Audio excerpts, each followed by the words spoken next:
Queridos amigos, sejam bem-vindos ao canal Videira Espírita. Meu nome é Cristina Brito, estamos começando mais um programa Gotas do Evangelho, vendo juntos mais uma mensagem do Espírito Emmanuel, recebida pela psicografia de Chico Xavier. E neste livro aqui, Caminho, Verdade e Vida, editado pela Federação Espírita Brasileira. Antes de começarmos a nossa mensagem de hoje, que é de número 28, nós vamos lembrar aos amigos que curtam, compartilhem, acionem o sininho, se inscrevam no canal.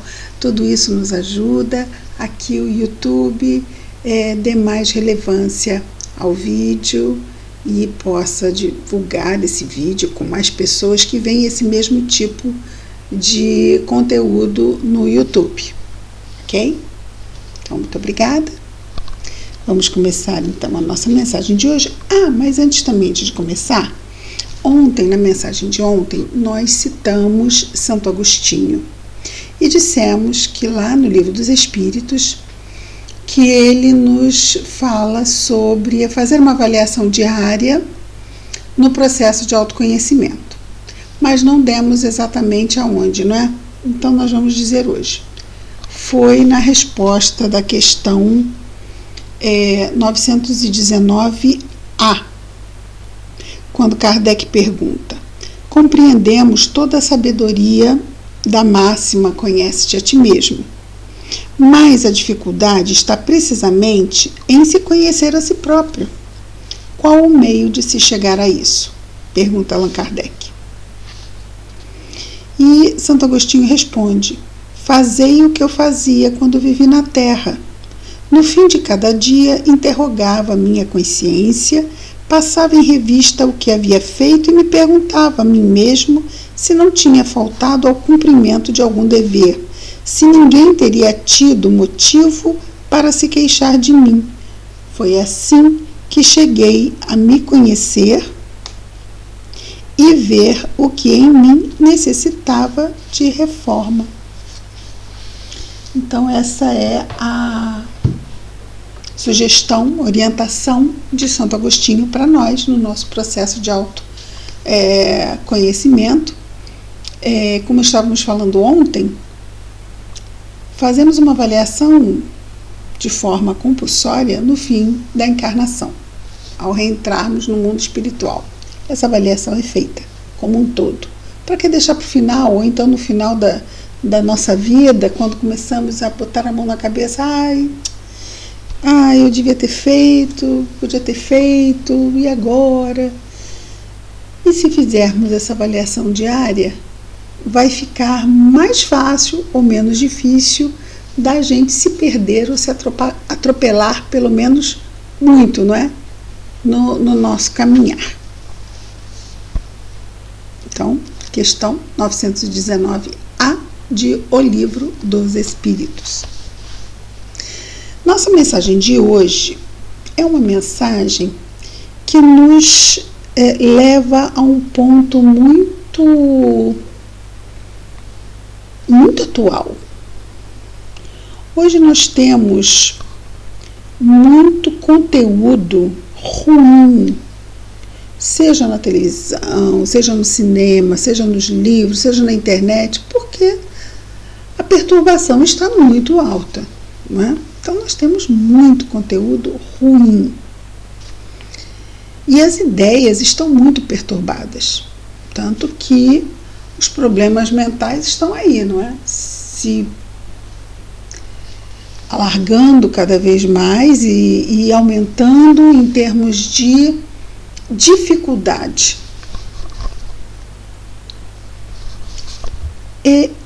Emmanuel traz um versículo que já no Novo Testamento, lá no Evangelho narrado por Marcos, no capítulo 12, no versículo 38, Marcos era discípulo de Pedro. E ele diz o seguinte, palavras de Jesus: guardai-vos dos escribas que gostam de andar com vestes compridas. Guardai-vos dos escribas, que gostam de andar com vestes compridas. Bom, eu nem vou adiantar o assunto, porque Emmanuel vai falar com muito mais primazia e qualidade. Nós vamos só comentar aqui a fala de Emmanuel. Vejamos então, vamos direto ao que Emmanuel nos diz, disto que está narrado por Marcos, que são palavras de Jesus: guardai-vos dos escribas, que gostam de andar com vestes compridas. Ou seja, gostam muito de aparecer, são muito vaidosos e querem usar a palavra, porque naquele tempo os homens não usavam calças, certo? Os homens usavam vestes, saia, né? Curtas, médias, né? Geralmente o trabalhador usava uma vestimenta à altura do joelho, é mais prático. E muitos usavam vestes compridas, e compridas, não só compridas, não é? No comprimento vai todo aquele luxo, aquela demonstração de status. Emmanuel comenta: as letras do mundo sempre estiveram cheias de escribas que gostam de andar com vestes compridas. E aí Emmanuel coloca entre aspas, porque ele está repetindo o que está no versículo.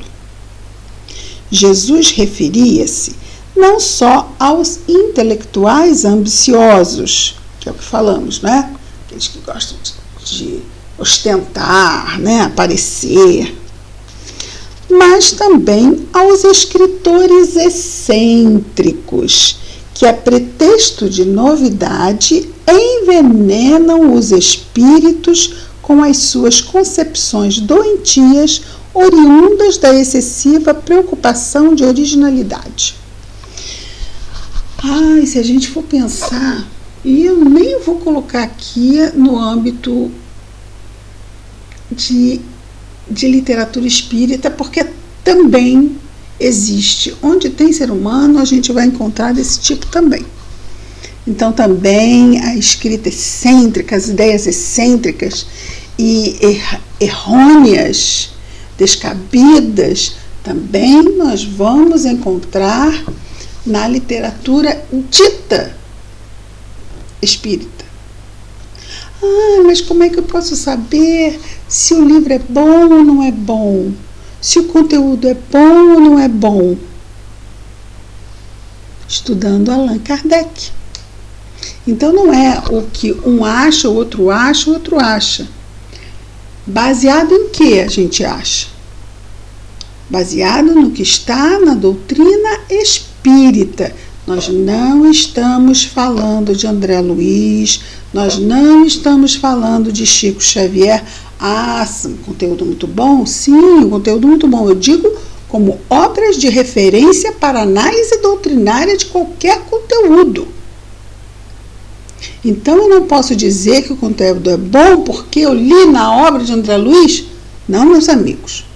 Eu só posso dizer que um livro que se diz espírita é bom se ele está condizente com a doutrina espírita. A doutrina espírita, nós sabemos, são os 5 livros codificados por Allan Kardec: o Livro dos Espíritos, o Livro dos Médiuns, o Evangelho segundo o Espiritismo, o Céu, o Inferno e a Gênese. Mas eu tenho que estudar, dá trabalho.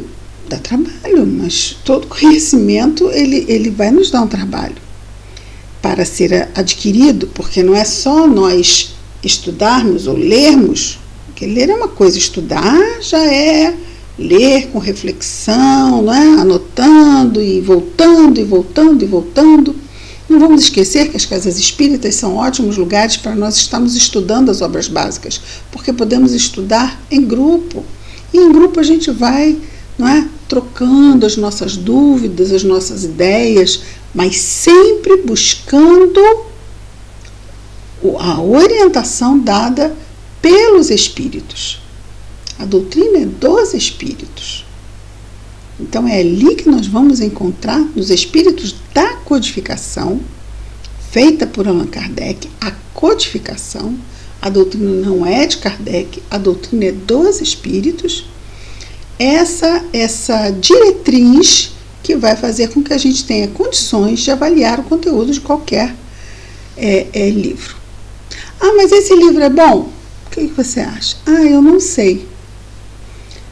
Paulo dizia, analisai tudo, retende o que é bom.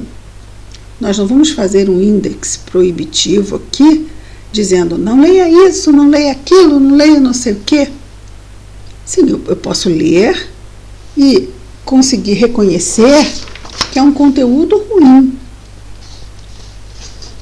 Que quando eu for falar ou divulgar o espiritismo, a doutrina espírita, eu não vou usar esse conteúdo como exemplo. Mas eu tenho dúvida. Se eu tenho dúvida, eu também não vou usar. Qualquer coisa que eu veja que está em xeque na minha análise, eu reservo. Com o tempo, eu vou avaliando se realmente vale ou não vale, eu posso trocar impressões. Quantas vezes no movimento espírita nós trocamos impressões entre nós? O que é o amigo acha, o que a amiga acha, o que é amigo... Ah, veio uma mensagem, o que acha? Acha que essa mensagem ela tem condições de realmente ser uma mensagem de boa qualidade? É realmente de um espírito superior a nós, não é? Que seja realmente superior na escala espírita, mas superior a nós, que está no mundo espiritual, numa condição que lhe faça dar uma mensagem que realmente possa por nós ser refletida? Então nós temos que buscar na doutrina espírita o conteúdo para poder avaliar. Isso é muito feito, mas a gente tem que dizer, olha, a mensagem não tem uma linguagem muito boa, e às vezes certas coisas que são ditas, a gente já conhecendo a doutrina espírita, assim, mas um espírito superior não vai falar isso não. Não vai criticar e jogar espírita contra espírita. Nenhum espírito superior vai ficar fazendo futrica, podemos chamar assim, botando um contra o outro. A gente tem que ser muito firme nisso, mas vale rejeitar Livro dos Médiuns, 9 verdades e aceitar uma mentira. Então os espíritos superiores gostam que nós sejamos muito criteriosos, severos mesmo na avaliação. Se eles se sentirem questionados, eles ficam felizes com isso. Quando não se sentem felizes com isso, quando ficam indignados, porque estão sendo questionados, como assim? Você acha que eu não sou quem eu estou dizendo? Ah, mas não é mesmo. Se colocar assim, não é não. E uma vez nós estávamos trabalhando como voluntários numa instituição muito querida, e chegou uma pessoa de um outro estado e disse que na reunião mediúnica dela eles não estudavam o Livro dos Médiuns porque Kardec, né, muita coisa antiga, tinha tanta coisa mais moderna para estudar. E a gente fica preocupado, porque cadê a base doutrinária para poder avaliar qualquer outra coisa? E aí a gente pode levar facilmente o gato por lebre. Então, dentro do movimento espírita, aí fora, quanta coisa ruim. Quanta coisa ruim. A gente vai no cinema, vê um filme leve para distrair a ideia, aí vem aqueles trailers, filme de terror, coisas horríveis, deprimentes. Jogos para os nossos jovens de matança. Conteúdo. Aquelas pessoas escrevem as histórias dos jogos, porque esses jogos têm história, por incrível que pareça, eles têm história. Muito ruim. Uma vez eu participei de um encontro sobre prevenção de suicídio, mostrando um jogo no Japão, onde o objetivo era um bonequinho se jogar da janela e acertar pessoas lá embaixo. A gente não tem noção das coisas que estão por aí. Quer dizer, isso é uma total... é criminoso. Por quê? Porque na mente jovem, infantil, a gente vai dizer, mas não, isso não pode acontecer. Amigos, acontece. Tem coisa muito ruim acontecendo por aí. Não é? E os nossos jovens, eles não têm um psiquismo capaz de filtrar, não tem um senso crítico capaz de avaliar se aquilo faz bem para eles, como a comida, né? Se fosse dependesse da criança, ela comia batata frita e chocolate todo dia. Então, o senso crítico dela não é para isso, não está ainda, está ainda sendo ali construído para aquela encarnação. Na primeira infância e o início da adolescência, o jovem acha que sabe tudo, que, nossa, já entendeu tudo, agora é só aquela energia, né, que os hormônios vão dar. E aí mais impulso eles têm para cair. E nesse momento onde, na mudança do planeta, nós podemos ter uma ideia, de acordo com o que nós estamos vendo, de como é que os nossos jovens estão desorientados, sofrendo imensamente de transtornos mentais. O número de suicídios está aumentando. É Baleia Azul, é série da Netflix falando 13 razões porque a personagem se mata e passa a temporada inteira acusando as pessoas. O que isso provocou de aumento no CVV, no Centro de Valorização da Vida, que trabalha via telefone 24 horas por dia, 7 dias por semana, o CVV, mais de 50 anos no Brasil, atendendo aqueles que precisam de escuta. Com essa série, aumentou mais de 100% a procura no CVV. Então, são induções a desequilíbrio. Como a história lá da Baleia Azul e outras coisas que entram na internet e chegam às nossas crianças, e quando a gente vai ver, elas estão contaminadas, quase com histeria. E às vezes nós estamos tendo hoje, século XXI, pais distraídos.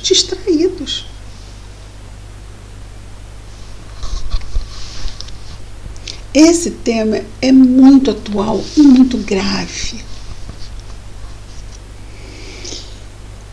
Escritores excêntricos, vimos. É preciso fugir aos que matam a vida simples. Porque essas ideias são mirabolantes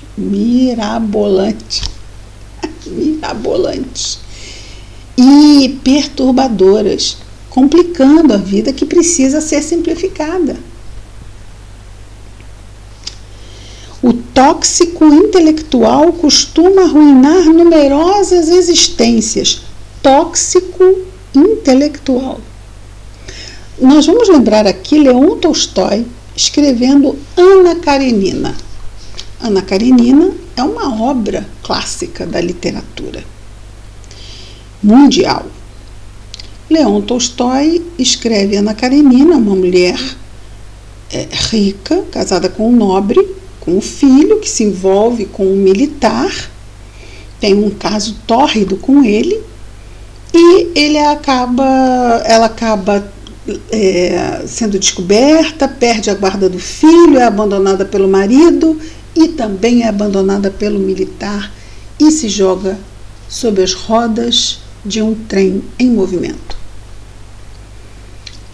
O suicídio da personagem Anna Karenina induziu inúmeras moças e mulheres ao mesmo tipo de suicídio.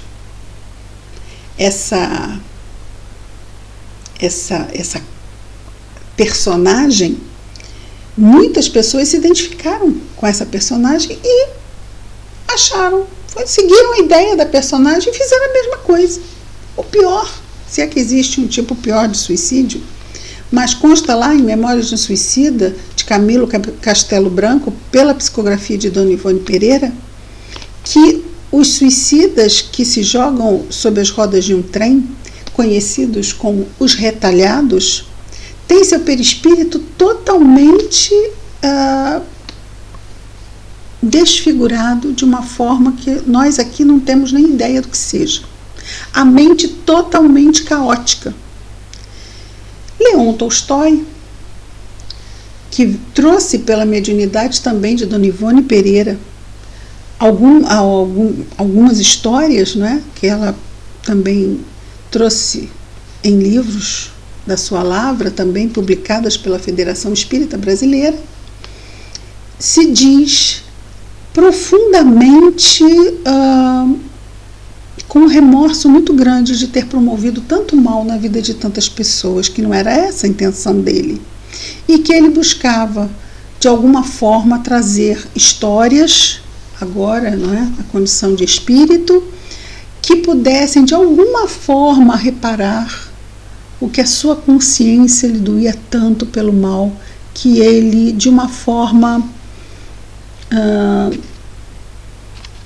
não vou nem dizer inconsequente, porque ele era ignorante das questões que estavam envolvidas nisso, não é?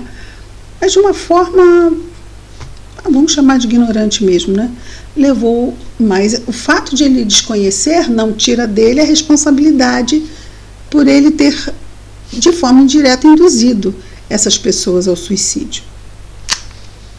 E isso nos diz a nossa querida Dona Ivone. Então existe uma responsabilidade sobre esse conteúdo ruim que pode influenciar, intoxicar, envenenar mentes e levá-las a cometerem coisas ruins, a fazerem coisas ruins. A responsabilidade está aí, porque afinal é livre-arbítrio, não é mesmo?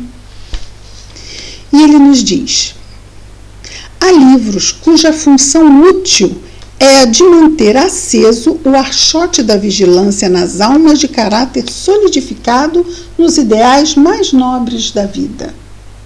Ainda agora, quando atravessamos tempos perturbados e difíceis para o homem, o mercado das ideias apresenta-se repleto de artigos deteriorados, pedindo a intervenção dos postos de higiene espiritual. Então aqui, há livros cuja função útil é de manter aceso o archote da vigilância nas almas de caráter solidificado nos ideais mais nobres da vida. Claro, nem tudo é ruim, tem coisas muito boas aí.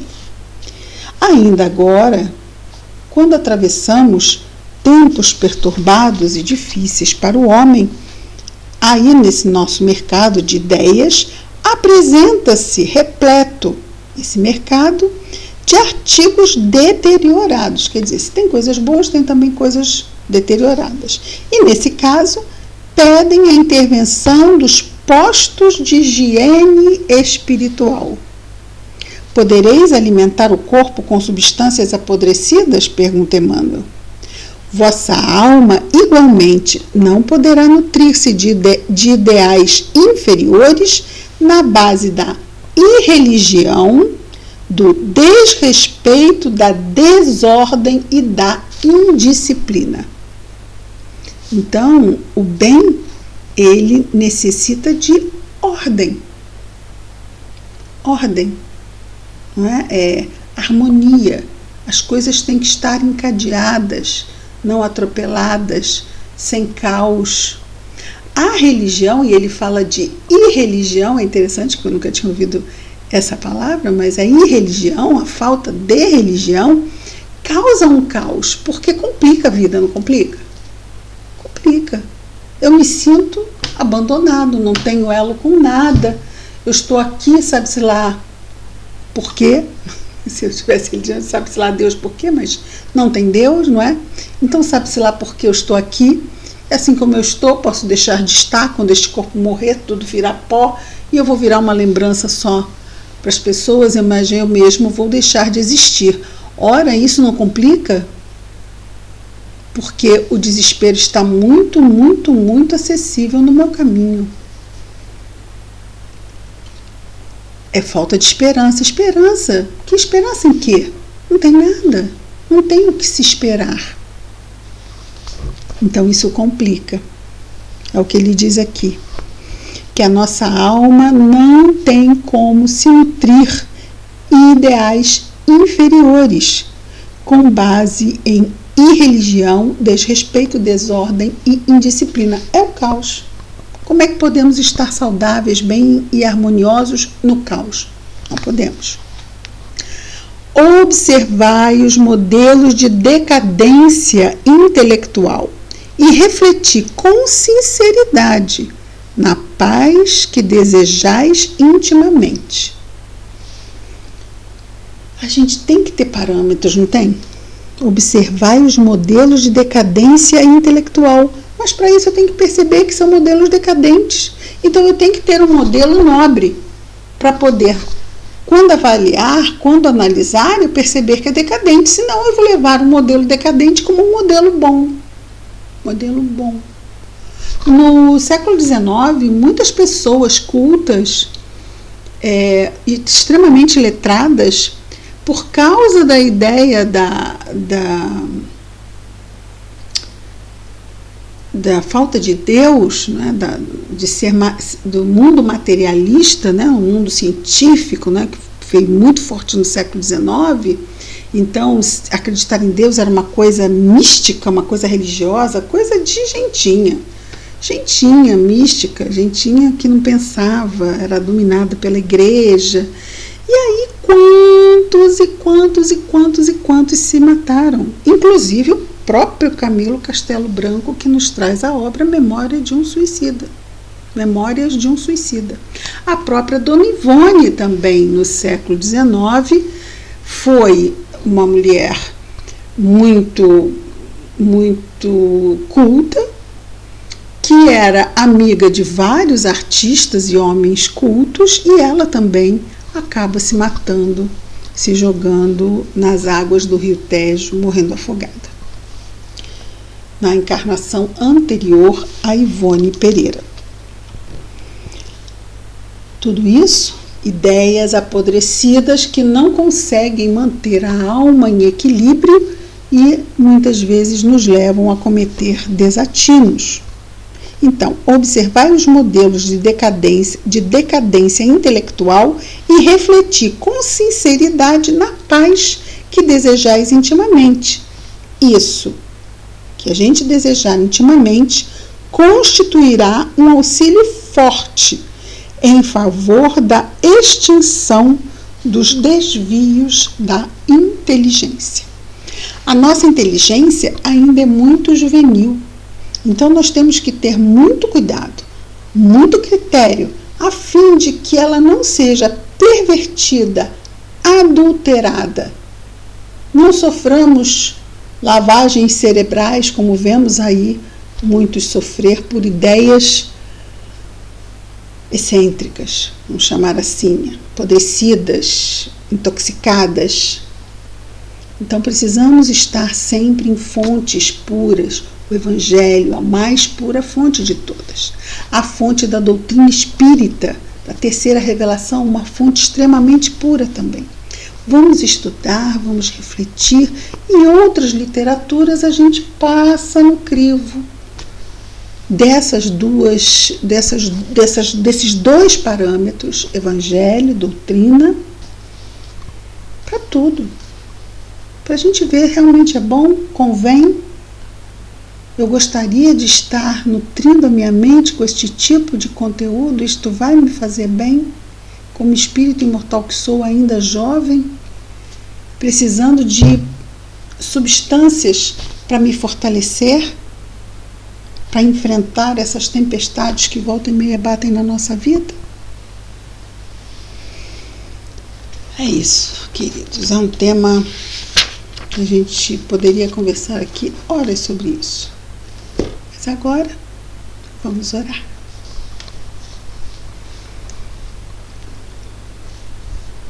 Querido Jesus, Mestre amigo, ajuda-nos, Senhor, a termos foco no nosso trabalho de angariarmos conhecimento, também no nosso trabalho de refletirmos sobre o conhecimento que buscamos, Senhor. Também ajuda-nos, Senhor, a buscarmos o autoconhecimento, a nos permitirmos fazer a avaliação diária que Santo Agostinho nos aconselha. Abençoa, Senhor Jesus, os nossos irmãos de humanidade que se encontram perdidos, desorientados, em especial as crianças, Senhor, e os jovens. Que a Tua paz, Senhor Jesus, possa estar em nós e entre nós, e que possamos ser como a casa alicerçada na rocha, Senhor, para enfrentarmos melhor as nossas tempestades. Obrigado, Senhor Jesus. Fica conosco hoje e sempre. Graças a Deus.